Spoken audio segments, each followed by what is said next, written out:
Assalamu alaikum. Welcome to another episode of 750. I am Mariam Shawshat, and with me today is the Indian High Commissioner to the Maldives, Manu Mahavar. Welcome to the show. How have you been? Thank you. I'm delighted to be here again. I'm delighted to have you always. It's a pleasure to have you. So India has always been a key developmental partner to the Maldives. Could you please begin with what are the key flagship projects India has contributed to the Maldives? Well, let me first begin by saying that, it has been an absolute honor and privilege for me to represent India in the Maldives. This is a country which is a close friend and neighbor. It's a country with whom we have a very special partnership, and it is a country which is a priority in Prime Minister Modi's neighborhood first policy and Sagar vision. Yeah. So for me, it was indeed an honor and privilege to serve as High Commissioner of India to the Maldives. And I'm really happy that my tenure here has seen very intensive engagements in all areas, whether it is in terms of projects and initiatives or working together to meet with our challenges. And I'm really happy to see that, towards the end of my tenure, we had a very successful visit of President Dr. Mohammad Muizzu to India, state visit, which has provided fresh impetus to the relationship. So I'm quite confident that in the coming period, we will see very huge progress in our relationship in accordance with the joint vision that was presented by the two leaders during the state visit to achieve a comprehensive economic and maritime security partnership. You referred to development cooperation projects. Yes. And development partnership has been the central pillar of our special relationship. We are long-standing development partners. Our first project, major project in Maldives was Indira Gandhi Memorial Hospital, which is still serving well. Thereafter, we have had many cooperation projects. But I would say in last few years, our development partnership has witnessed a huge growth and expansion.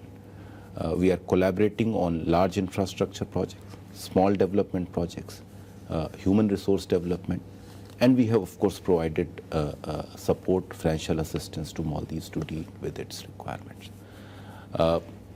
Many of our large projects have been completed and handed over, including the water and sewerage on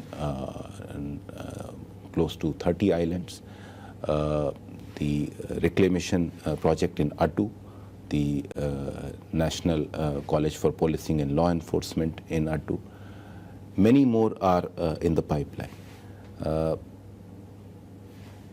These completed projects demonstrate our capability to deliver quality projects at very affordable cost. Many of them are grant funded also.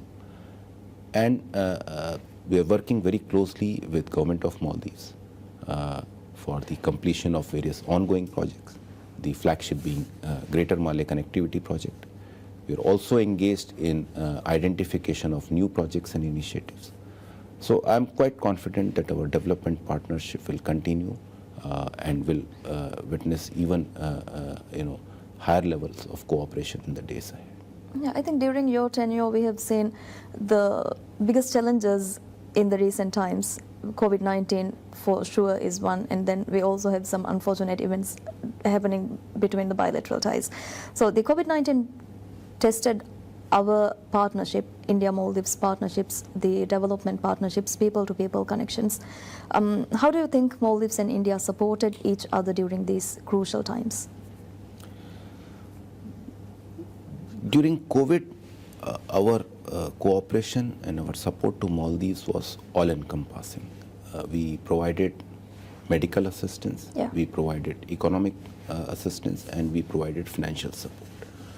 You would recall Maldives was in the first list of countries that were provided COVID vaccines by India as soon as the vaccines were rolled out in India. We provided emergency medical assistance in terms of medicines, in terms of deployment of medical teams. And we created an air bubble which allowed Maldivians requiring critical medical attention to be able to travel to India. In terms of economic assistance, we ensured that the essential commodities remained available. And then the air bubble we created allowed Indian tourists to be able to visit Maldives, which was a big boost to the tourism industry that had been heavily impacted. And then on financial side, we provided budgetary support of $250 million to again, absorb the impact that the Maldivian economy had faced because of severe contraction in tourism activities. So all in all, the cooperation during COVID once again demonstrated that friends can be relied on during times of need. Yeah. People-to-people connection, we have to agree, is the strongest force between India and Maldives relationships. I believe that we all have to agree about it. But maritime security and combating transnational crimes are vital aspects of Maldives-India relationships as well. What steps have been taken to strengthen collaboration in these particular areas? You have rightly mentioned the security challenges that we face in the region today are transnational in nature. Be it drug trafficking, terrorism, human trafficking, illegal fishing, piracy, etc. And these challenges can be addressed effectively only through collaboration among the countries of the region. And this is the guiding principle that governs our engagement in defense and security sphere with Maldives. All elements of our cooperation, whether it is development of infrastructure, provision of platforms and equipment, training, military exercises, are essentially aimed at enhancing Maldives' capacity to ensure security on its territory, in its waters, and to foster collaboration between our two countries for humanitarian purposes or for addressing these transnational challenges. So we have completed several projects. Senahia Hospital was one of them. The Composite Training Center at Mafila Fushi is another one of them. Currently, we are working on the MNDF Ekta Harbor project. We are assisting, supporting construction of MOD building.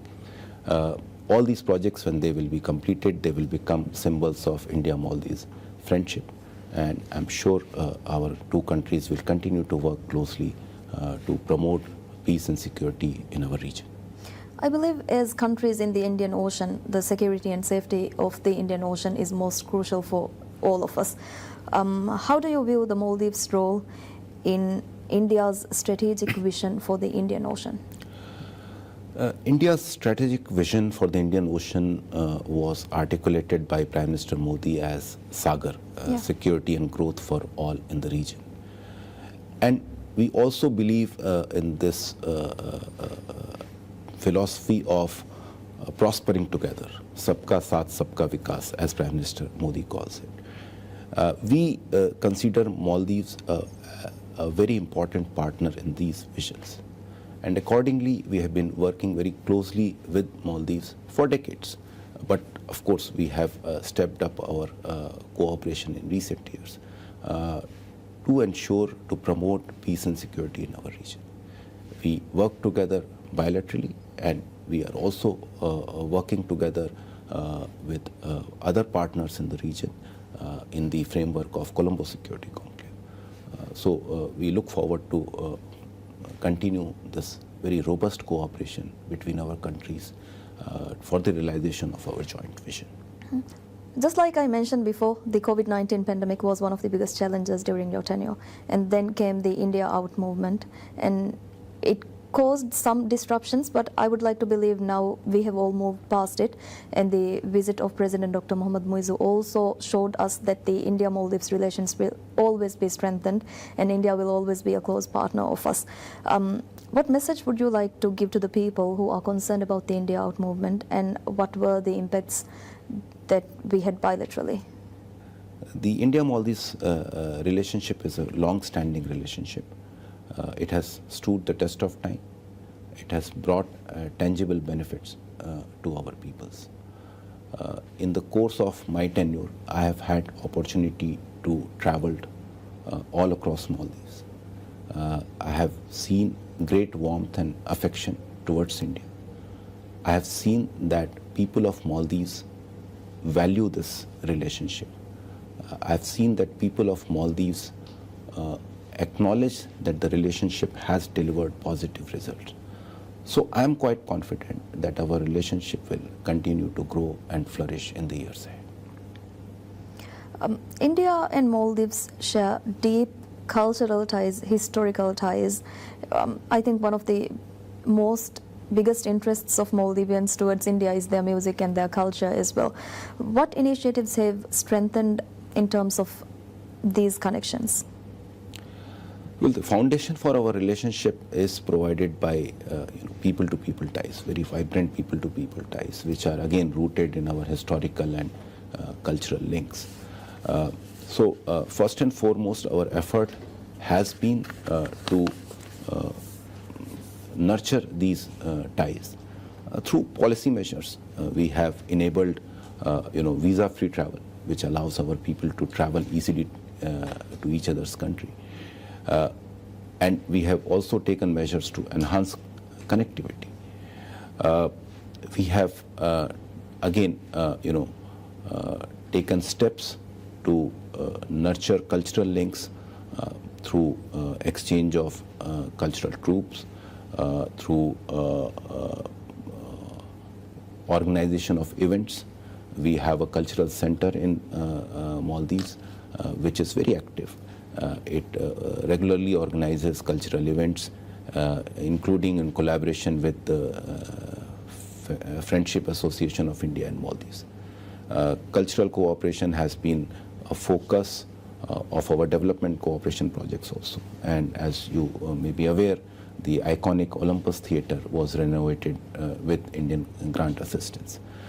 So we really value and cherish these linkages, which I'm sure will continue to flourish, continue to grow. In the coming days, we will be organizing more visits, more exchanges, bigger programs. I'm sure all those people who also love Bollywood, they will have opportunity to experience visits by high quality artists from India. I think in terms of language, we know 3 languages, which is Hindi, English and Divahi. So I don't think the cultural bond we have would ever be gone. I think it will be flourished even more in the future. And it is this bond which really provides the foundation for the relationship. Mm-hmm. Student exchanges and training programs for the Maldivians in India has also been expanding. We have seen a lot of cultural exchanges. We have seen a lot of students traveling to India for educational purposes. And we have also seen a lot of training programs being held also for the media. We have held familiarization trips as well. What are the key achievements in this area, and how can it further be expanded? So you have rightly said, the cooperation on training, human resource development, capacity building has received maximum attention in our relationship, and the results are visible. We have launched multiple new programs. We have organized training, in-person training in India for a large number of Maldivian friends every year through various mechanisms, including the ITEC program. And we have not only covered traditional areas, but also included new areas, including innovation, entrepreneurship, media, you name the area, and we have collaborated and organized training programs in those areas. So, one area where we need to work more relates to education. We offer a large number of scholarships to our Maldivian friends, but we need to see greater participation of Maldivian friends in those programs.